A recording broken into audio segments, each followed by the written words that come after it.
Сәлеметсіңдер ме, студенттер? Бүгінгі біздің сабағымыздың тақырыбы пісіру қосылыстары және жіктер. Сабағымыздың смарт мақсаты қосылыс түрлерін үйренеді, қосылыстарға сипаттамалар бере алады, жіктің орналасуын біледі. Сабақтың мақсаты студенттерге пісіру түрлерін айта отырып, пісіру қосылыстармен таныстыру. Бағалау критерийлері 3 дескрипторден тұрады. Бірінші, қосылыс түрлерін ажыратады, қосылыстарға сипаттама береді, жіктердің орналасуын біледі. 5 балл. Екінші, қосылыс түрлерін біледі, қосылыстарға сипаттама беруге қиналады, жіктердің орналасуын шатастырады. 4 балл. Үшінші, қосылыс түрлерін шатастырады, қосылыстарға сипаттама беруге қиналады, жіктердің орналасуын білмейді. 2 балл. Жалпы 5 балл. Пісіру қосылысы бұл пісірумен орындалған бірнеше бөліктердің ажырамайтын қосылысы. Пісірілу қосылыстардың құрылымдық типі пісірілетін бөліктердің өзара орналасуымен анықталады. Балқытып пісіру жағдайында пісірілу қосылыстардың түрлері: түйіскен, айқастырмалы, бүйірлі, бұрышты, таврлы. Қосылыс түрлеріне сипаттама беріп өтейін. Түйісетін бірікпе бұл бір жазықтықта орналасатын және бір-біріне бүйір жақ бетімен жанасатын пісірілген бірікпе. Осы пісірілген бірікпе пісірілген құрылымдарда ең көп таралған. Өйткені айтылған бірікпелерінің басқа бірікпелер типтерімен салыстырғанда біраз артықшылықтары бар. Айқасатын бірікпе бұл қосылатын элементтері параллельді орналасатын және бір-бірін жартылай жабатын пісірілген бірікпе. Бүйірлі бірікпе бұл қосылатын элементтері бүйір жақ беттерімен бір-бірімен жанасатын пісірілген бірікпе. Бұрышты бірікпе бұл бір-бірімен бұрышпен орналасатын, екі элементтен тұратын және олардың жиектері жанасатын орында пісірілетін пісірілген бірікпе.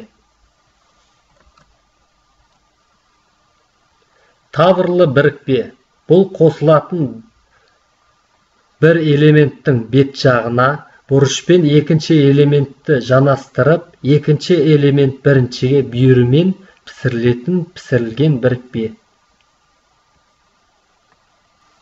Жіктердің түрлері. Пісірілетін бірікпенің типіне байланысты жіктерді бұлай айырып таниды: түйісетін, бұрышты, нүктелі. Пісіру кезінде қыздыруға және балқытуға жататын бөлшектердің бүйір беттерін пісірілетін жиектер деп атайды. Негізгі металдың қалыңдығы мен олардың пісіру әдістеріне байланысты пісірілетін жиектердің біркелкі балқуын қамтамасыз ету үшін жиектерді алдын ала дайындай отырып біршама оңтайлы пішінге келтіреді. Ұзындығы бойынша үзіксіз және үзікті жіктер деп бөлінеді. Үзіксіз жік бұл ұзындығы бойынша аралықсыз пісірілу жік. Үзікті пісіру жіктері: тізбекті, шахматты, жіктің ұзындығы, жіктің адымы. Жіктердің түрлері. Пісірілетін бірікпенің типіне байланысты жіктерді бұлай айырып таниды: түйісетін, бұрышты, нүктелі. Пісіру кезінде қыздыруға және балқытуға жататын бөлшектердің бүйір беттерін пісірілетін жиектер деп атайды.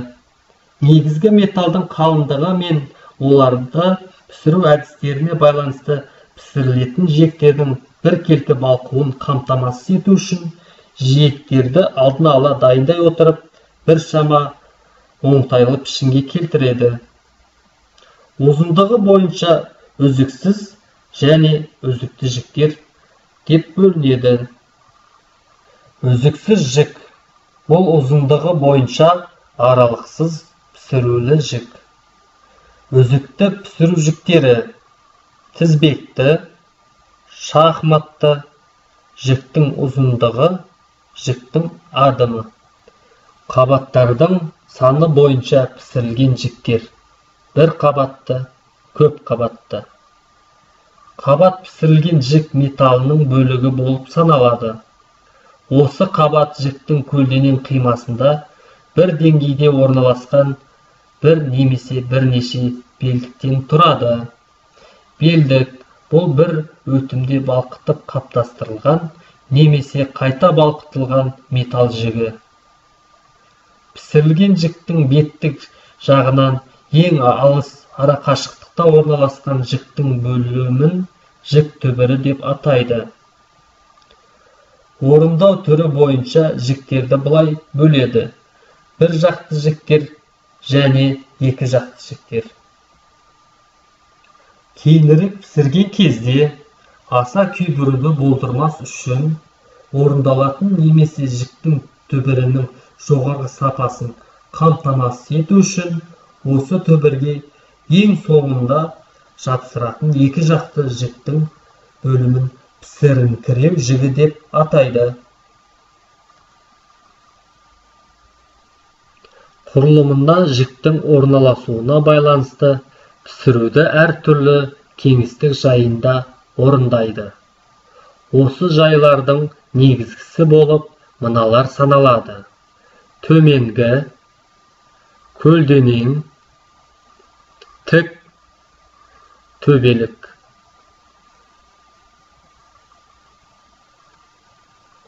Пісіру науасы – бұл пісіру сәтінде балқыған күйде болатын пісірілген жік металдардың бір бөлігі. Доғаның әсерімен пісіру науасы түзілген шұңқыр ойық кратер деп аталады. Пісіру науасына балқыған негізге қосымша енгізуге арналған металды қоспалық металл деп атайды. Пісіру науасына енгізілген немесе негізгі металға ертіп қосылған орнықтырушы металды ертіп пісірілген металл деп атайды. Қайта балқытылған негізгі металдан немесе ертіп пісірілген металдардан түзілген қорытпа жік металы деп атайды. Сәлеметсіңдер ме? Бүгінгі біздің сабағымыздың тақырыбы пісіру қосылыстар және жіктер. Бүгін мен сіздерге қосылыс түрлерін қалай дәнекерлеу керегін және электродтың тербелмелі қозғалысын көрсетпекшімін. Мына жаттығу аппаратында ең алдымен біз студент өзіміздің атымызды жазуымыз керек, тіркелу керек, яғни атымызды жазамыз және тегімізді жазамыз. Содан кейін жұмысты бастаймыз. Жұмысты бастамастан бұрын ультра күлгін сәуледен қорғайтын арнайы қалқанша киюіміз керек. Сосын мына жерде жұмысымызды бастаймыз. Жұмыс жасаған кезде қандай қателік кеткендерін бәрін осы жаттығу аппарат көрсетеді және оған баға қойылады. Жұмысымызды бастаймыз.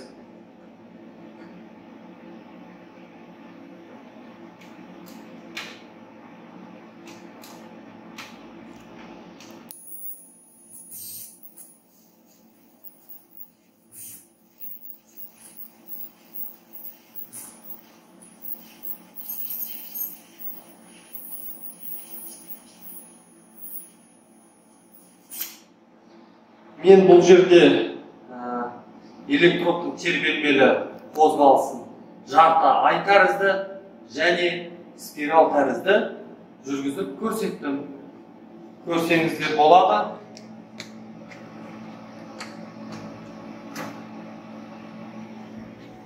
Рахмет назар аударғандарыңызға. Дескриптор бойынша бірінші тапсырма. ұяшық таңдау арқылы суреттер бойынша пісіру қосыстарын ажыратыңыз. Екінші тапсырма. Жіктердің аталуын атаңыз. Үшінші тапсырма. Жіктердің орналасуын атаңыз. Рефлексия. Бүгінгі сабақты мынандай кесте толтыру арқылы қорытындылаймыз. Үйге тапсырма. Пісіру қосылыстарды және жіктерді оқып, сұрақтарға жауап беру.